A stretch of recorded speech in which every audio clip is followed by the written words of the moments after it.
साल 2010 में मनमोहन सरकार ने अमेठी में मेगा फूड पार्क के नाम से बनने वाले इस प्रोजेक्ट को कागजों पर मंजूरी दी। मेरी सोच थी कि वो फूड पार्क अमेठी और रायबरेली का चेहरा ही बदल देंगे। इस प्रोजेक्ट के तहत कच्चे कृषि उत्पादों को किसानों से लेकर बाजार में बिकने वाले धनिया, जैम, चिप्स, पापड़ जैसे बनाकर बाजार में पहुंचाना था।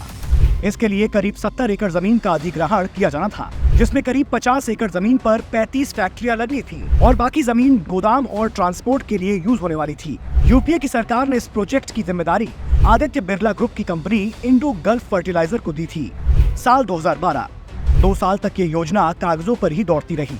उसके बाद 2012 में एक खबर आई कि इस प्रोजेक्ट के तहत फूड प्रोसेसिंग के लिए सरकार की तरफ से रियायती दरों पर जो LNG गैस मिलने वाली थी, उसे उनकी ही सरकार के पेट्रोलियम मंत्रालय ने देने से मना कर दिया। अब जब गैस नहीं रहेगी तो फूड प्रोसेस होता कैसे? साल 2013, पूरा का पूरा प्रोजेक्ट ठप पड़ा था। उसके बावजूद हवाबाजी के लिए शहजादे ने साल 2013 में इस प्रोजेक्ट का शिलान्यास भी कर दिया, क्योंकि अगले ही साल लोकसभा चुनाव होने वाले थे। साल 2014, प्रोजेक्ट की घोषणा हुए 4 साल बीत चुके थे। शहजादे की खुद की पार्टी की सरकार थी, केंद्र में, और अप्रत्यक्ष रूप से मां ही सरकार भी चला रही थी। उसके बावजूद इस प्रोजेक्ट के लिए जरूरी 70 एकड़ तो छोड़िए, 50 एकड़ भूमि का अधिग्रहण तक नहीं हो पाया। इससे शर्मनाक और क्या होगा। अंत में प्रोजेक्ट यूपीए सरकार की आनाकानी वाले रवैये से तंग आकर आदित्य बिरला समूह ने इस प्रोजेक्ट से अपने हाथ खींच लिए। लेकिन इसी बीच केंद्र में सत्ता बदल गई और शहजादे को अपनी नाकामी छुपाने का मौका मिल गया। साल 2015, अपनी नाकामी छुपाने के लिए शहजादे ने सदन में बीजेपी सरकार पर आरोप लगाया कि बीजेपी ने बदले की राजनीति के तहत अमेठी फूड पार्क प्रोजेक्ट को बंद कर दिया।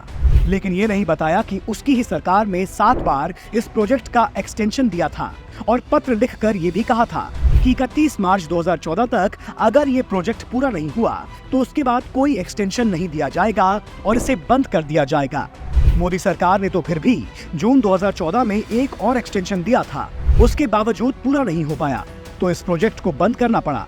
इतना ही नहीं, शहजादा तो ये भी बोल रहा है कि पूरा काम शुरू हो गया था, बीजेपी वालों ने रोक दिया।